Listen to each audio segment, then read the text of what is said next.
I wonder why buying new gear always gets the best of me. So today we're gonna take a look at the Fujifilm XT3. Hello world, it's Passport Kenny checking in. Thank you for taking the time out of your day, afternoon or night to tune into the channel. If it's your first time here, welcome. Around these parts we cover everything from travel tips to videography tips, gear review and the such. And today I will be talking about 3 features on the Fujifilm X-T3 that have made quite the impact on my experience thus far, and how they compare to that of the Sony A7III. So just a disclaimer, if you're watching this video expecting to hear anything about color science or dynamic range or anything like that, I am sorry to disappoint you, but I am just touching on 3 features, albeit small, that have made big impacts in my user experience.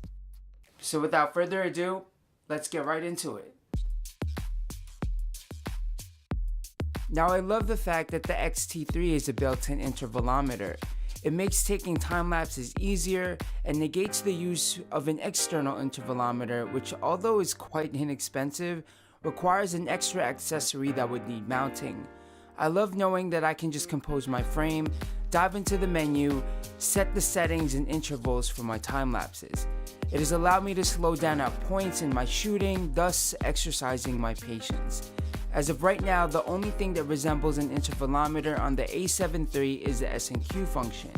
There has been news of future firmware updates that will allow the A7III to have an intervalometer, but as of right now, it's only present on the A6400 and the A9, I believe. Regardless, I'm actually quite a fan of the S&Q function, although it does have its limitations. Now, in regards to time-lapse, I'm also a fan of the speed at which you can play back the photos on the X-T3. You can get a decent preview of what the time-lapse will look like. In comparison, the A7III has a slower playback, although I don't consider that a major drawback.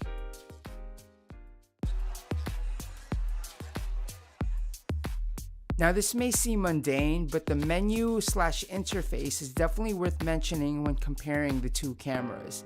I feel the X-T3 has the more user-friendly interface.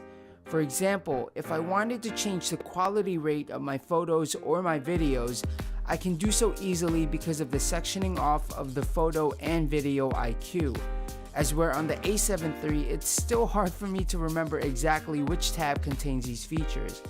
However, the A7III definitely has a leg up in accessing custom settings with the turn of the dial, and it's definitely a big help when you don't want to have to sail the rough waters of the A7III menu. This is where I do feel Fuji lacks a bit, especially because I do both video and photo on the fly. However, I feel that the learning curve for the X-T3 menu is not as high and is easier navigating. Now, one of the most important aspects to consider about a camera is not only the way it feels in hand, but how it makes one feel. And with the X-T3, its tactile nature brought on by the numerous dials gives me a closer sense of being within control. I know at first it was overwhelming, but it definitely added to my shooting experience as it went on. I love the fact that the camera makes me want to go out and shoot even on my lazy days. Now, as a part of my character, anxiety is always something that I deal with, especially in the area of street portraiture, which is one of my newfound passions. So how does the Fuji help with this?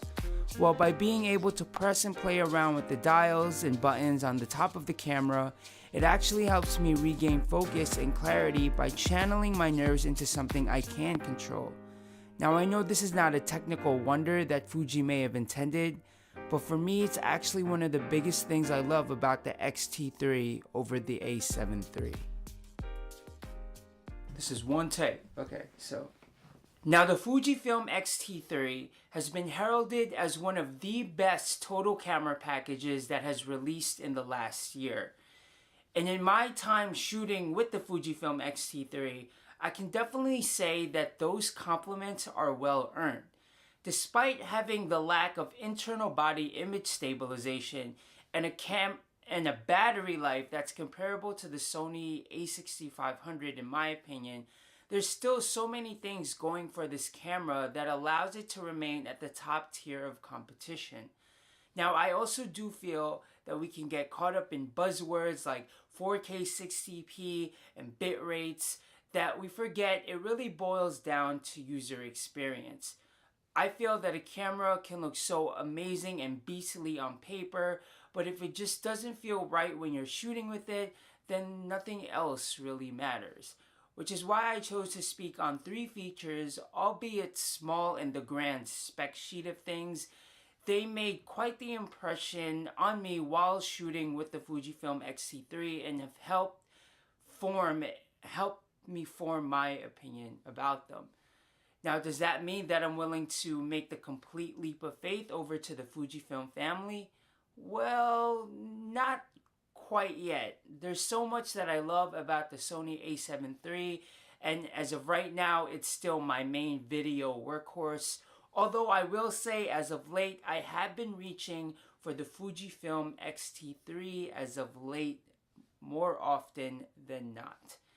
If you're thinking of transitioning to the Fujifilm brand or have transitioned already, leave a comment in the section down below about what feature or features entice you to do so. I'd love to hear about it and have some type of back and forth with you guys. And ladies, of course. Now, I cannot thank you enough for your time spent watching this video. If you enjoyed watching or listening to me ramble, hit that like button, subscribe to the channel, and turn on that notification bell for even more content just like this. Well, ladies and gents, that about does it for this one. Always remember, where there is a will, there is a wayfarer. Till next time, Passport Kenny, checking out.